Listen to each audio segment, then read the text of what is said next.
আমাদের হাতে একটা দারুণ খবর এসে পৌঁছেছে। এটা দু একটা ইন্টারন্যাশনাল মিডিয়াতেও প্রকাশিত হয়েছে এবং এটি স্ক্রিনশট। আপনারা জানেন যে সংস্কারের প্রতিশ্রুতি দিয়ে দুর্নীতির বিরুদ্ধে জেহাদ ঘোষণা করে ডক্টর ইউনূস তার পারিষদ বর্গকে নিয়ে বাংলাদেশের ক্ষমতায় এসেছিলেন। এই জুলাই আগস্টের ষড়যন্ত্রের মধ্য দিয়ে এই যে ক্ষমতায় এসে বড় বড় বুলি যারা আউড়িয়েছিলেন এবং যারা উঠতে বসতে শেখ হাসিনা সরকারের লক্ষ লক্ষ কোটি টাকা পাচারের বানানো ভুয়া গল্প আমাদের শোনাচ্ছেন রোজ, এবং এমনকি দেবপ্রিয় ভট্টাচার্যের নেতৃত্বে একটি কমিশন গঠন করে আমাদের অনেক গাল গল্প শুনিয়েছেন।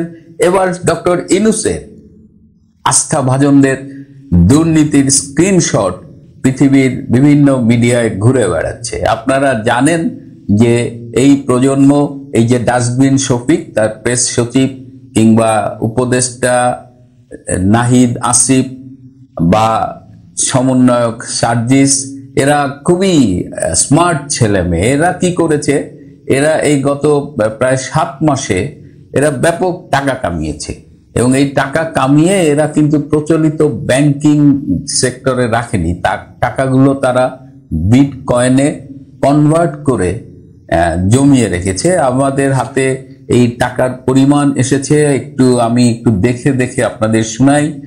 ডক্টর ইউনূসের প্রেস সচিব, যিনি বেসিক্যালি ডাস্টবিন শফিক নামে সমধিক পরিচিত, ডাস্টবিন শফিকের বিনান্স অ্যাকাউন্টের তিনি 93.06 বিটিসি বিটকয়েন জমিয়েছেন, যার আনুমানিক টাকায় মূল্য হয় $10 মিলিয়ন, যার সমপরিমাণ হলো 120 কোটি টাকা। 120 কোটি টাকা ডাস্টবিন শফিক দুর্নীতি করে এটা আবার বিটকয়েনে কনভার্ট করেছেন। এবার আসেন উপদেষ্টা নাহিদ, বোধহয় গতকাল পদত্যাগ করেছে, নতুন রাজনৈতিক দলের নেতা হবে। নাহিদের বিটিসি বিটকয়েনের পরিমাণ 204.64, যেটার সম পরিমাণ অর্থ হলো $19 মিলিয়ন, যেটা টাকায় কনভার্ট করলে হয় 228 কোটি টাকা সমমূল্যের। উপদেষ্টা আসিফ মাহমুদ ভুইয়া, তার বিটিসি বিটকয়েনের পরিমাণ 113, যার মূল্য হয় $12 মিলিয়ন বাংলাদেশি টাকায়, যেটি 144 কোটি টাকা। আমি $1 সমান 120 টাকা ধরেছি।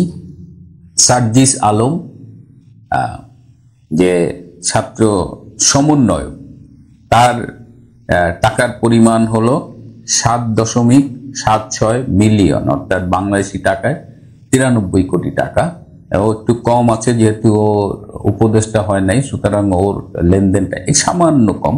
আরো একজন ছাত্র সমন্বয়কের নাম এসেছে, খান তালাত মাহমুদ রাফির বিটকয়েনের পরিমাণ হলো 11.09, যেটাও অনেক টাকা, এবং একজন ছাত্র নেতা হিসেবে এত টাকা স্বাভাবিক কোনো উপায়ে পাওয়ার কথা না। আমি আপনাদের কিছু স্ক্রিনশটও দেখাচ্ছি, এই যে তাদের অ্যাকাউন্টের স্ক্রিনশট। সেটা এই হলো ডক্টর ইউনূসের দুর্নীতিমুক্ত পারিষদ বর্গের খবর। এটা হলো টিপ অব দ্য আইসবার্গ বলা চলে, যেখানে দেশের মানুষ, অধিকাংশ মানুষ নিম্নবিত্ত, নিম্ন মধ্যবিত্ত, যাদের নাভিশ্বাস উঠেছে জিনিসপত্রের দাম, প্রতিদিন গড়ে 200 করে ধর্ষণ হচ্ছে, যে দেশে চুরি, ডাকাতি, রাহাজানি, খুন একেবারে ডাল ভাতের মতো হয়ে গেছে, সেখানে সংস্কার ও দুর্নীতির বিরুদ্ধে জিহাদ ঘোষণা করে যে ডক্টর ইউনূস ক্ষমতা এসেছিল, তার উপদেষ্টাদের মাত্র 7 মাসের উপার্জন আপনারা দেখলেন। প্রিয় বন্ধুরা, এই জগদ্দল পাথরের মতো চেপে বসা এই ডক্টর ইউনূস যতদিন বাংলাদেশ থেকে দূর না হবে ততদিন আমাদের মুক্তি নেই। আমরা ডক্টর ইউনূসের অপসারণ খুব দ্রুত দেখতে চাই।